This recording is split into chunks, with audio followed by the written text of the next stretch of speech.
আলাম ইয়ানিনিল্লাযীনা আমানু আন তাখশা কুলুবুহুম লিযিকরিল্লাহ। ও ঈমানদার, এখনো কি তোমার সময় হয় নাই আল্লাহর ভয়ে কলিজার একটু কাইপা ওঠার সময় কি তোমার হয় নাই? কবে হবে? কবে হবে? এরে যুবক ভাই আমার, কলিজার টুকরা, এই ইয়াং যুবকরা, তোমরা আয়োজন করেছ, আমাদেরকে ডেকেছ, কেন ডেকেছ? শুধুই কি আনুষ্ঠানিকতার জন্যে? দামি হায়াতের একটা টাইম তোমার ফেসবুকে পায়, ইউটিউব পায়, খেলোয়াড়েরা পায়, গায়ক গায়িকা পায়, নায়ক নায়িকা পায়, সঙ্গীরা পায়, বন্ধুরা পায়, তোমার অফিস পায়, তোমার কর্মক্ষেত্র পায়, বাবা পায়, মা পায়, সন্তান পায়, স্বামী পায়, স্ত্রী পায়, সবাই হায়াতের ভাগ পায়। পায় না কেবল মালিক। মালিকের টাইম দেওয়ার সময় তোমার হাতে নাই। আরে জালিম একটা গাছের দিকে তাকায়া দেখো, কি মনে হয় গাছটা এমনি দাঁড়ায় আছে? না না, গাছটা এমনি দাঁড়ায় রয় নাই, গাছটা দাঁড়ায় দাঁড়ায় মালিকের তাসবিহ পড়তেছে। যেই কুকুরটাকে নিকৃষ্ট প্রাণী মনে করে তাড়ায়া দাও, খবর নাই তোমার ওই কুকুরটাও রুকুর হালতে মালিকের তাসবিহ পড়তেছে। পড়ি না কেবল আমি আর তুমি? আমাদের হাতে সময় নাই। সময় আসবে, আসবে, সেদিন কানবা, আফসোস করবা, কিন্তু লাভ হবে না, লাভ হবে না। আমি একটু জিজ্ঞেস করতে চাই, ওই আল্লাহ তো মারা গেছেন, তাইলে বুড়া হয়ে গেছেন, তাইলে অসুস্থ, হসপিটালে ভর্তি, কোমায়, ও একটু রেস্টে আছেন, ও আমাদেরকে বাঁচাইতে বাঁচাইতে আল্লাহ ক্লান্ত পরিশ্রান্ত, তাইলে একটু ঘুমাইছেন। আহা, ওই আল্লাহ আগের মতোই। সূরা আহজাব আয়াত 62 মালিক বলেন, সুন্নাতাল্লাহিল্লাতী ক্বাদ খালাত মিন ক্বাবল ওয়ালান তাজিদা লিসুন্নাতিল্লাহি তাবদীলা। আমার সিস্টেম আগে যা ছিল এখনো তাই, কোনো হেরফের হওয়ার না। আগের সিস্টেম কি, এখনো কি হবার? আগের সিস্টেম হচ্ছে, খুব ভালো করে শোনো, হুমকি আর ধমকি, লাল চক্ষু আর রক্ত চক্ষু দেখলেই তো ঘাবড়ে যাও, কলিজা তোমাদের শুকায়া যায়। একটু শোনো, ঈমান, ঈমান কাকে বলে বুঝো। আগের সিস্টেম হচ্ছে, নমরুদের মালিক ছিল না, নমরুদ পরাজিত হয়েছে। ফেরাউনের মালিক ছিল না, ফেরাউন পরাজিত হয়েছে। ইব্রাহিম আলাইহিস সালামের মালিক ছিল, ইব্রাহিম আলাইহিস সালাম জিতে গেছেন। মুসা আলাইহিস সালামের মালিক ছিল, মুসা আলাইহিস সালাম জিতে গেছেন। বিলাল হাবশীদের মালিক ছিল, বিলাল হাবশীরাও জিতে গেছেন। ওটা ছিল আগের কথা। এখন সিস্টেম পাল্টায় গেছে। যদি না পাল্টায়া থাকে, ওই বিশ্বাস রাখো, ওই চিন্তা চেতনা লালন করো, ধারণ করো। আমেরিকার মালিক নাই, খোদার কসম, রক্ত চক্ষু দেখে ঘাবড়ে যেও না, খোদার কসম তাদের পরাজয় সুনিশ্চিত। ভারতের মালিক নাই, খোদার কসম তাদের পতন অনিবার্য। আজকে যারা আমাদেরকে লাল চক্ষু দেখায়, কাদের ইশারায় লাফায় আমরা বুঝি, তাদেরকে পাল্টা শোনাতে চাই। মাঝে মধ্যে আমার মানচিত্র টুকরা করার হুমকি দেওয়া হয়, এই দেশকে দখলের হুমকি দেওয়া হয়। ইমান দীপ্ত, ইমান সাঁতরিয়ে কথা বলতে চাই, আল্লাহর কসম, আমার মানচিত্র কেউ দখল করবে থাকতুরের কথা। আমরা ইমানদাররা তো স্বপ্ন দেখি, দিল্লির লাল কেল্লায় আবারও কালিমার পতাকা পথ পথ করে উঠবে ইনশাআল্লাহ, পথ পথ করে উঠবে ইনশাআল্লাহ।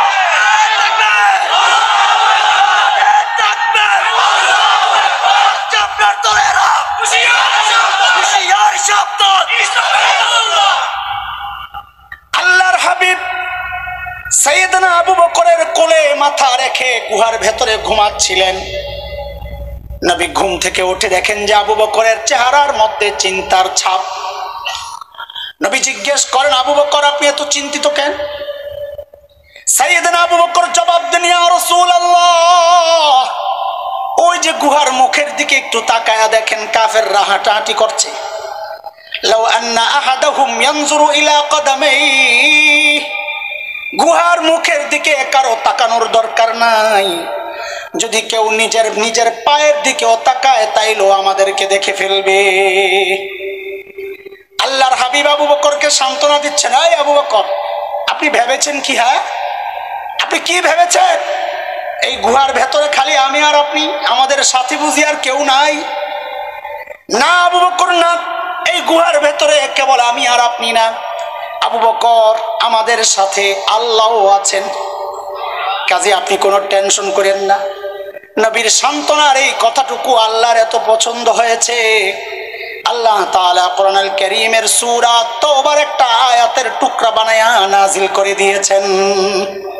মালিক বলেন, ইযহুমা ফিল গার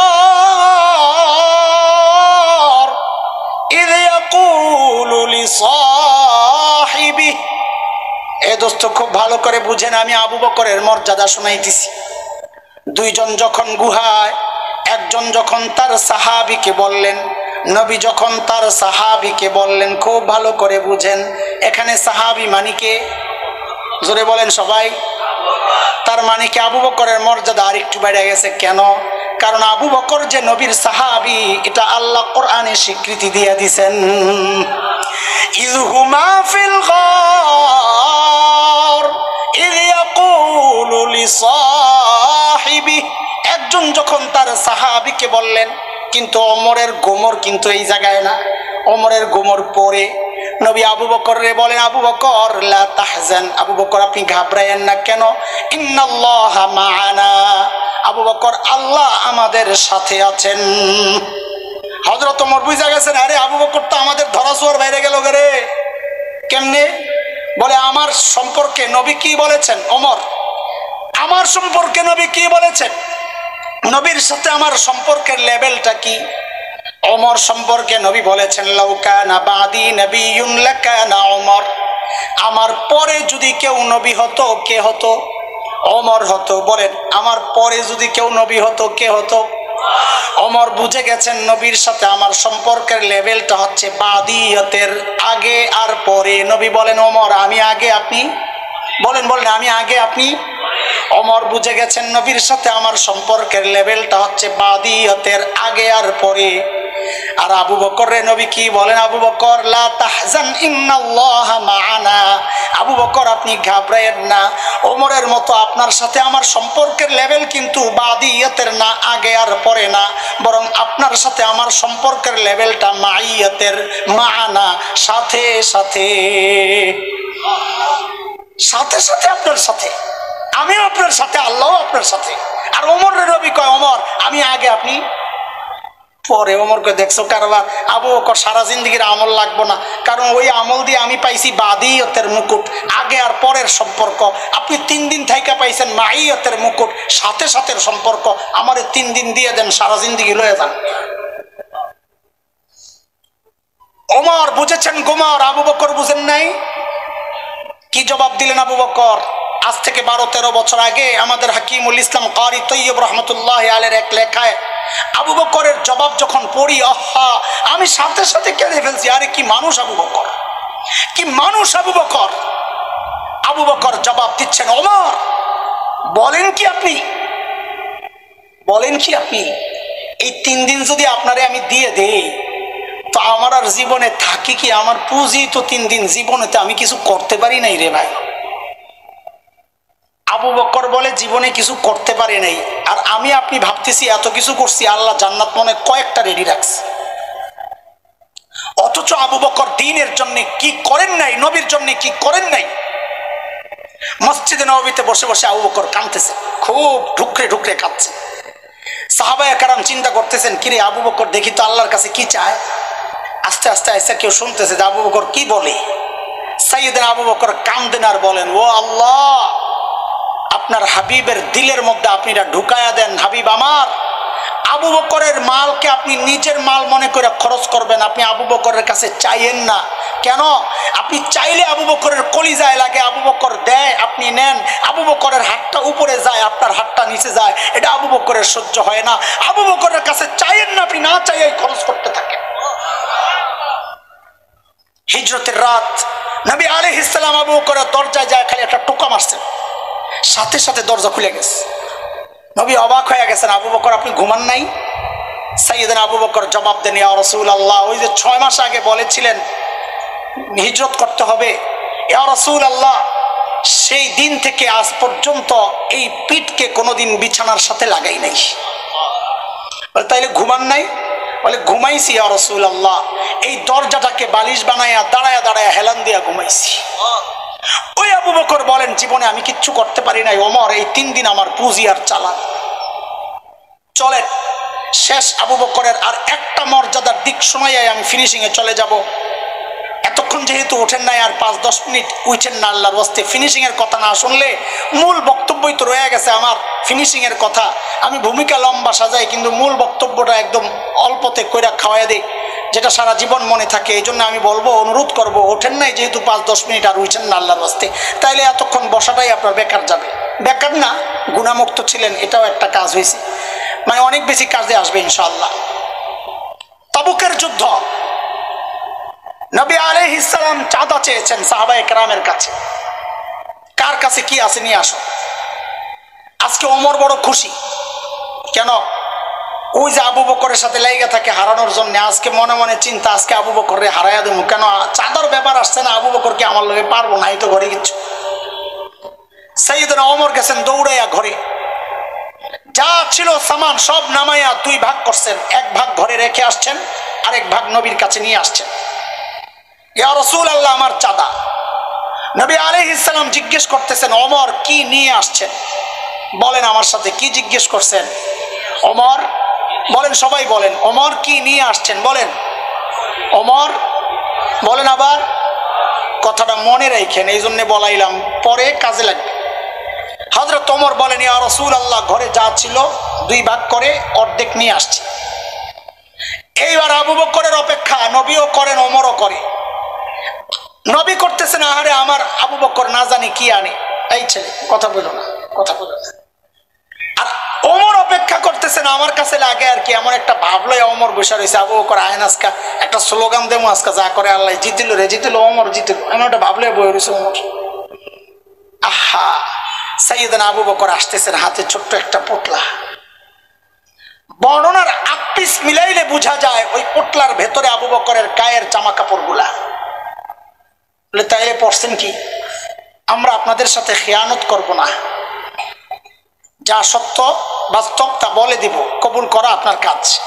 বর্ণনার এই অংশগুলো দুর্বল, আমি বলেই দিচ্ছি আপনাকে, পরে আবার আপত্তি করেন না যে এই দুর্বল কথা জয়ীফ হাদিস আমাদেরকে শোনায় গেল। আমি বলে দিচ্ছি, তো তারপরও কেন বলেন, বলি এই জন্যে কারো মর্যাদা বলার ক্ষেত্রে দুর্বল বর্ণনা আনা যায়, এটা মুহাদ্দিসদের মত, আমার কি বলার আছে। বর্ণনার এই অংশগুলো দুর্বল। সাইয়েদনা আবু বকর কি গায়ে দিয়ে আসছেন? ঘরে একটা চট ছিল, চট চাটাই বিছানোর জন্য, ওইটাকে গায়ে জড়াইছে। এখন ওইটা তো গায়ে দেওয়া যায় না, ওইটা উপরে ধরলে নিচে দিয়ে তো ফাঁক হয়ে যাবে। হায় হায় হায়, সাইয়েদনা আবু বকর খেজুর গাছের কাঁটা দিয়ে বুতাম বানাইছে, নবী আলাইহিস সালামের সামনে পেশ করেছেন, ইয়া রাসূলুল্লাহ আমার চাঁদা। আল্লাহর হাবিব জিজ্ঞেস করতেছেন আবু বকর মা আবকাইতা, ঘরে কি রেখে আসছেন? এবার বলেন তো ওমরকে কি জিজ্ঞেস করেছিলেন? ওমর কি নিয়ে আসছেন? আবু বকরের বেলায় নবী আস্তে করে প্রশ্নটা ঘুরাইয়া দিয়েছেন, আবু বকর ঘরে কি রেখে আসছেন? প্রশ্ন শুনেই ওমরের মন খারাপ হয়ে গেছে, আজকেও হাইরা গেলাম। কেন? আমাকে যেই প্রশ্ন করছিল একই প্রশ্ন যদি আবু বকরকে করতো তাহলে তো আমি জিততাম, পোটলা আমারটা বড়। যদি জিজ্ঞেস করতো আবু বকর কি আনছেন, কি নিয়ে আসছেন, তো আবু বকর দেখাই যায় যে ছোট্ট পোটলা, তো আমারটা বড় পোটলা, আমি আজকে জিতে যেতাম। কিন্তু নবী জিজ্ঞেস করলেন আবু বকর ঘরে কি রেখে আসছেন, এই জায়গায় তো আমি হেরে গেলাম। কেন? আমি তো অর্ধেক রেখে আসছি, আবু বকর কিছু রেখে আসছে বলে তো মনে হয় না। সাইয়েদনা আবু বকর কি জবাব দিলেন? আরে ভাই, আবু বকরের জবাব পরে শুনেন, আগে আবু বকরের ছোট্ট মেয়ে হযরত আসমার জবাবটা একটু সংক্ষেপে শুনে নেন। কি পরিবার আল্লাহ বানাইছেন, আল্লাহু আকবার। ছোট্ট বাচ্চা, ঈমানি চেতনা ঘর থেকেই তো আসে। নবী আর আবু বকর হিজরতের পথে, রাস্তায় মদিনার পথে, সাইয়েদনা আবু বকর ঘরে টাকা পয়সা যা ছিল সোনা মুদ্রা সব নিয়ে প্যাকেট করে ভাগছেন নবীর সাথে। আবু বকরের বাবা আবু কুহাফা রাদিয়াল্লাহু আনহু তখনও মুসলমান হন নাই, তিনি মক্কা বিজয়ের দিন মুসলমান হয়েছেন। আবু বকরের সাথে খুব রাগ, খুব। আবু বকর মুসলমান হয়ে গেছে, সম্পর্ক ছিন্ন। আবু বকরের ঘরে যায় না বাবা আবু কুহাফা, কিন্তু আবু বকর যখন চলে গেছে কয়েকদিন পর এখন ভেতরে ভেতরে জ্বলতেছে, কেন? কারে আমার নাতিপুতিগুলা না জানি না খায়া মরতেছে, দাদা তো আখের, রক্ত তো এক, কলিজায় লাগতেছে নাতিপুতি। আমার মায়ের কাছে শুনেছিলাম আসলের চেয়ে লাভের মায়া বলে বেশি, ছেলে মেয়ের চেয়ে নাকি নাতিপুতির মায়া বেশি। তো বাবা আবু কুহাফার খুব কষ্ট লাগতেছে, দাদা আবু বকরের ঘরে গেছে, যায়া হযরত আসমাকে ডাক দিয়ে জিজ্ঞেস করতেছে, দাদু ভাই বাবা তো মনে হয় ঘরে কিছু রেখে যান নাই, আম্মুকে জিজ্ঞেস করো কি লাগবে। ছোট্ট বাচ্চা আসমা, হিসাব মিলাইলে বয়স কত হয়, 8-9 বছর হবে বড় জোর। ওই ছোট্ট বাচ্চা জবাব দিচ্ছেন, দাদা ভাই আপনি টেনশন করেন না, আব্বু যাওয়ার সময় ঘরে যথেষ্ট পরিমাণ রেখে গেছেন। হযরতে আবু কুহাফা চলে গেছে, কিছু দূর যায় আবু কুহাফার মাথায় আসছে, কিরে আমার ছেলে আবু বকরকে তো আমি চিনি, সে যে লেভেলের পাগল, এই পাগল আবার ঘরে যথেষ্ট পরিমাণ রেখে যাবে, কথাটার মধ্যে কোনো ঘাপলা আছে। হযরতে আবু কুহাফা আবার ফেরত আসছেন, এসে হযরত আসমাকে ডেকে জিজ্ঞেস করতেছেন, দাদু ভাই একটু বলো না বাবা কি রেখে গেছেন।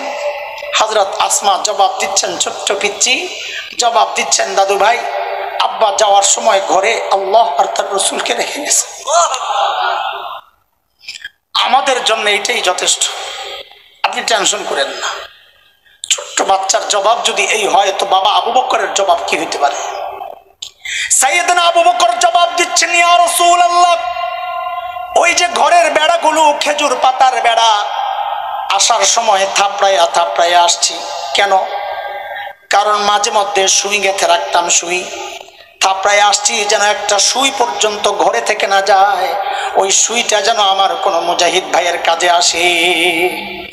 ওগো আল্লাহর হাবিব, আসার সময় ঘরে একটা সুই পর্যন্ত রেখে আসি নাই, আসার সময় কেবল আল্লাহ আর তার রাসূলকে রেখে আসছি। বন্ধুরা আমার, আবু বকরের মর্যাদা শোনাইতেছিলাম, এইবার শোনো মর্যাদা। সাইয়েদনা জিবরাইল আমিন হাজির, নবীকে সালাম দিয়ে বলতেছেন, ইয়া রাসূলুল্লাহ আল্লাহ আবু বকরকে সালাম পাঠাইছেন। নবী আবু বকরের বেলায় নবী যেমন প্রশ্ন করছেন উল্টা, আল্লাহ প্রশ্ন করছেন উল্টা। জিবরাইল আমিন জানতে চাইলেন, ইয়া রাসূলুল্লাহ আল্লাহ জানতে চেয়েছেন, খুব খেয়াল করেন, আমি আপনি ইবাদত করি কাকে খুশি করার জন্য, আর আবু বকরের বেলায় আল্লাহর প্রশ্ন উল্টা। জিবরাইল আমিন জানতে চাইলেন, ইয়া রাসূলুল্লাহ আল্লাহ জানতে চেয়েছেন আল্লাহ তো আবু বকরের উপর রাজি, আল্লাহ তো আবু বকরের উপর রাজি, আল্লাহ জানতে চেয়েছেন আবু বকর আল্লাহর উপর রাজি কিনা। নাই কষ্টে তাইকা কোনো অভিমান করতেছে আবু বকর, জিজ্ঞেস করেন আপনি। সাইয়েদনা আবু বকর হাউমাউ করে কান্না শুরু করছেন, ইয়া রাসূলুল্লাহ আমি আমার রবের উপর রাজি, ইয়া রাসূলুল্লাহ আমি আমার রবের উপর রাজি, ইয়া রাসূলুল্লাহ। এত বড় মানুষ আবু বকর, ওই যে গভীর রাতে বুড়ির বাড়ির সামনে ওমর ধরছে, মনে আছে কথা? আবু বকর আপনি আসছেন কেন?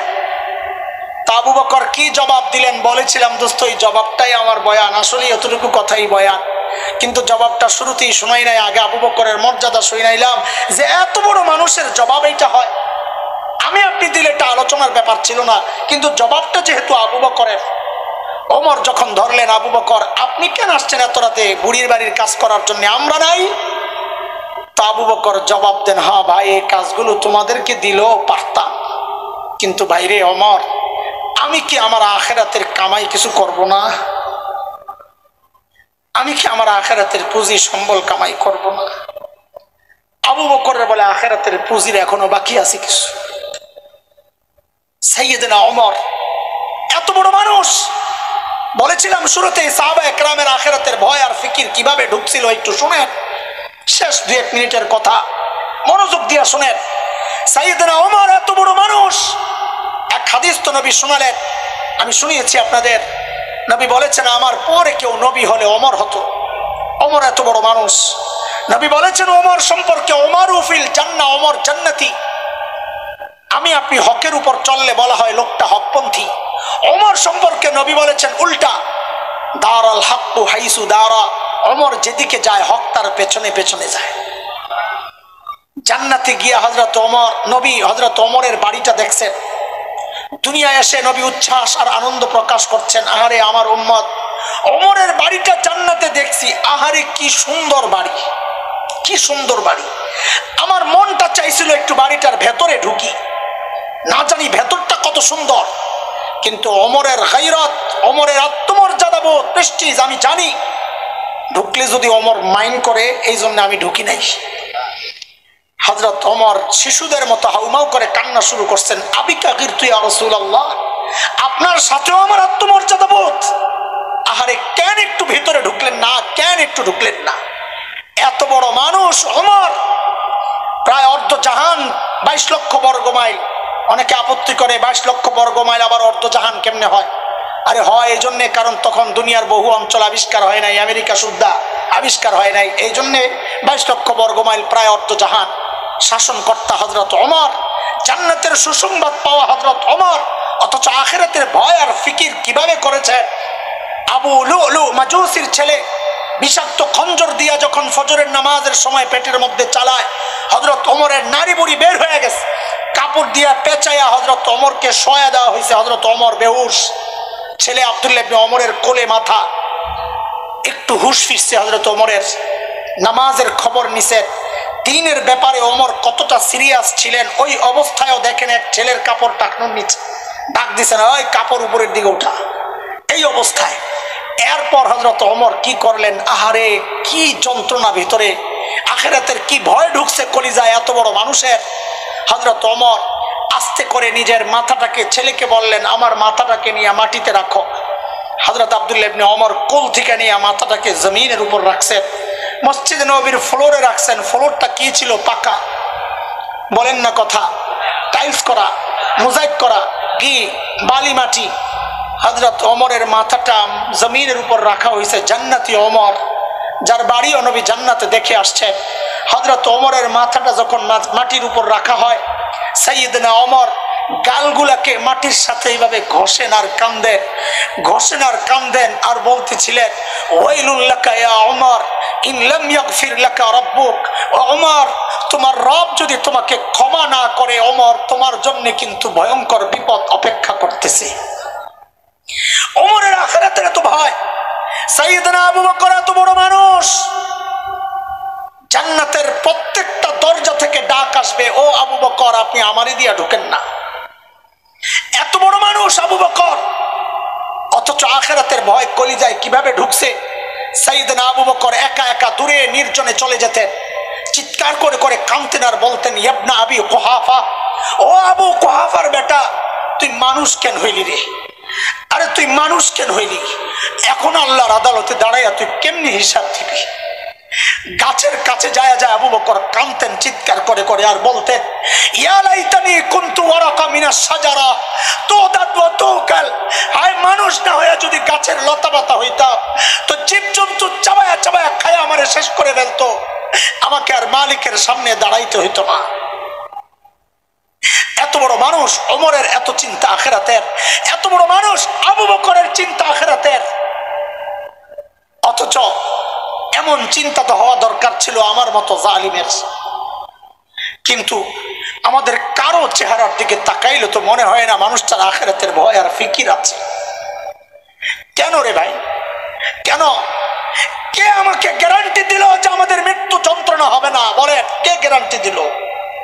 আরে ওমর তো গ্যারান্টি পাওয়া মানুষ, ওমরু ফিল জান্নাহ। আবু বকর তো গ্যারান্টি পাওয়া মানুষ, আবু বকর ফিল জান্নাহ, আবু বকর জান্নাতি। আমাকে তোমাকে কে গ্যারান্টি দিল যে আমাদের কবরের আযাব হবে না? কে গ্যারান্টি দিল? কে গ্যারান্টি দিল যে আমরা জান্নাত পাওয়া যাব? বলো। ওমর তো গ্যারান্টি পাওয়া মানুষ, আবু বকর তো গ্যারান্টি পাওয়া মানুষ, আমাকে তোমাকে কে গ্যারান্টি দিছে? দেখলে মনে হয় মৃত্যু এখনো বহু দেরি আছে, প্রস্তুতি নেওয়া যাবে। আরে বোকা, কে জানে এই মজলিসে এমন মানুষও আছে যার কাফনের কাপড় দোকানে চলে আসছে। এমনও তো হইতে পারে কালকে খবর পাইতে পারো বয়ান করে গেছে মাওলানা হাসান জামিল তো দুনিয়ায় নাই।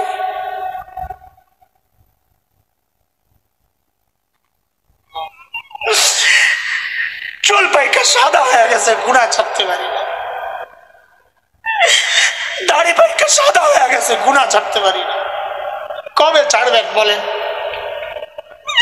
অথচ মালিক ডেকে ডেকে বলতেছেন, আলাম ইয়ানিল্লাযীনা আমানু আন তাখশা কুলুবুহুম লিযিকরিল্লাহ। ও ঈমানদার, এখনো কি তোমার সময় হয় নাই আল্লাহর ভয়ে কলিজার একটু কাইপা ওঠার সময় কি তোমার হয় নাই? কবে হবে? কবে হবে? এর যুবক ভাই আমার, কলিজার টুকরা, এই ইয়াং যুবকরা, তোমরা আয়োজন করেছ, আমাদেরকে ডেকেছ, কেন ডেকেছ? শুধুই কি আনুষ্ঠানিকতার জন্যে?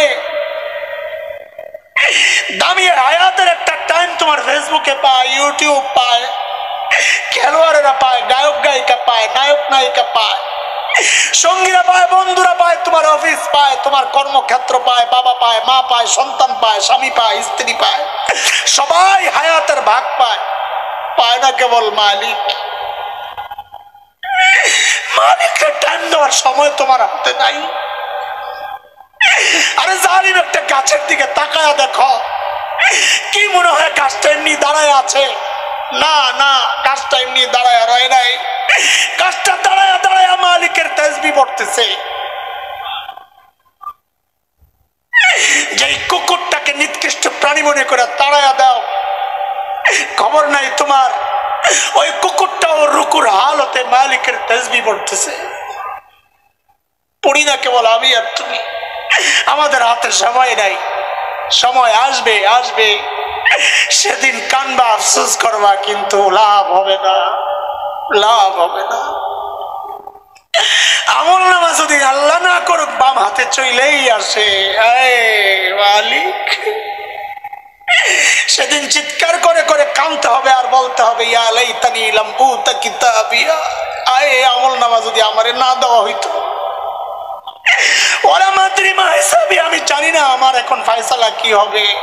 ইয়া লাইতাহা কানাতিল কাদিয়া, মৃত্যু পর্যন্ত যদি সব শেষ হয়ে যেত, এই পর্যন্ত যদি আশা না লাগতো, দুনিয়ায় টাকা পয়সা দিয়া বিচার পাল্টাইতাম, আমার মাল আমার আজকে বাঁচাইতে পারতেছে না, হালাকান্নি সুলতানিয়া, ক্ষমতার দাপট দেখায়া বিচার পাল্টাইতাম, আজকে ক্ষমতা শেষ, এখন আমার কি হবে?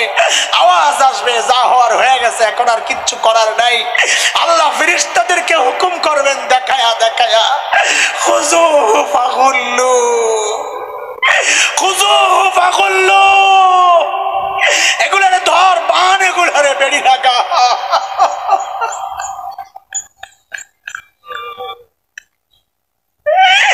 সুম্মাল জাহিমা সাল্লু, টেনে শ্রেণী এগুলারে জাহান্নামে নিক্ষেপ কর। হায় সেদিন কেমনে বাঁচবো, হায় সেদিন কেমনে বাঁচবো। হায় মালিক যদি জিজ্ঞেস করে কি করবো বলো?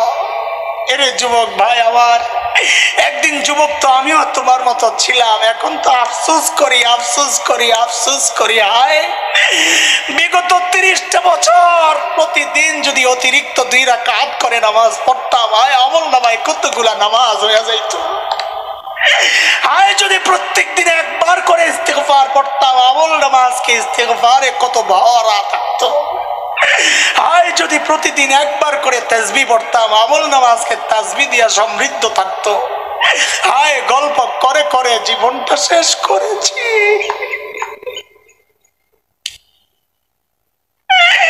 হায় কত টাইম নষ্ট করেছি যুবক, তোমাদের হাতে এখন অনেক টাইম ভাইরা আমার, হাতে টাইম, টাইম কাজে লাগাও, কাজে লাগাও। চলতে চলতে তাসবিহ পড়তে থাকো, জমিন সাক্ষী দিবে তোমার পক্ষে।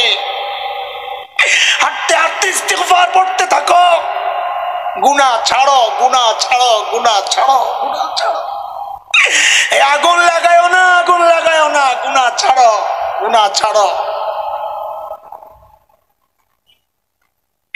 এই আয়োজনগুলো যেন শুধুই আনুষ্ঠানিকতা না হয়, এক একটা আয়োজন যেন গোটা এলাকায় হেদায়েতের একটা নূরের আলো চারদিকে ছড়ায়া যায়। আমার প্রত্যেকটা ভাই নিজের জীবনকে পাল্টাবে এই সংগঠনের সাথে যারাই জড়িত। আল্লাহ তৌফিক দিয়েছেন তোমাদেরকে দিয়ে। আল্লাহ গানের প্রোগ্রাম তো করে নাই, আল্লাহ চাইলে তো তাও হইতে পারতো, কিন্তু হয় নাই। আল্লাহ তোমাদেরকে দিনই কাজে লাগাইছেন রে আমার ভাই, কলিজার টুকরা, ও আমার সন্তান। আল্লাহ তোদেরকে দিনের কাজে লাগাইছে। ও ভাই, এই মাহফিলটারে নিজের জীবন পরিবর্তনের জন্য একটা উপলক্ষ বানায় নে রে ভাই। আল্লাহ কবুল করেন।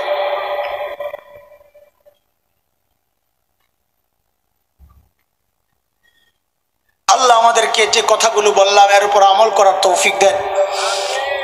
এ দোস্ত, এই জন্যই আল্লাহ তাআলা ওই যে শুরুতে যে আয়াতে কারিমা তিলাওয়াত করেছি, যে আয়াতে আল্লাহ আমাকে আপনাকে ডাক দিয়ে বলছেন ওয়াল তানজুর নাফসুম মা কদ্দামাত লিগাদ। প্রত্যেকটা মানুষের উচিত তার আখিরাত নিয়ে চিন্তা করা, যে আমি আমার মালিকের সামনে কি পেশ করব, সেদিন যেন আফসোস করতে না হয়। এজন্য এখন থেকে নিজেদের আখিরাতের প্রস্তুতি যথাযথভাবে নিয়ে ইনশাআল্লাহ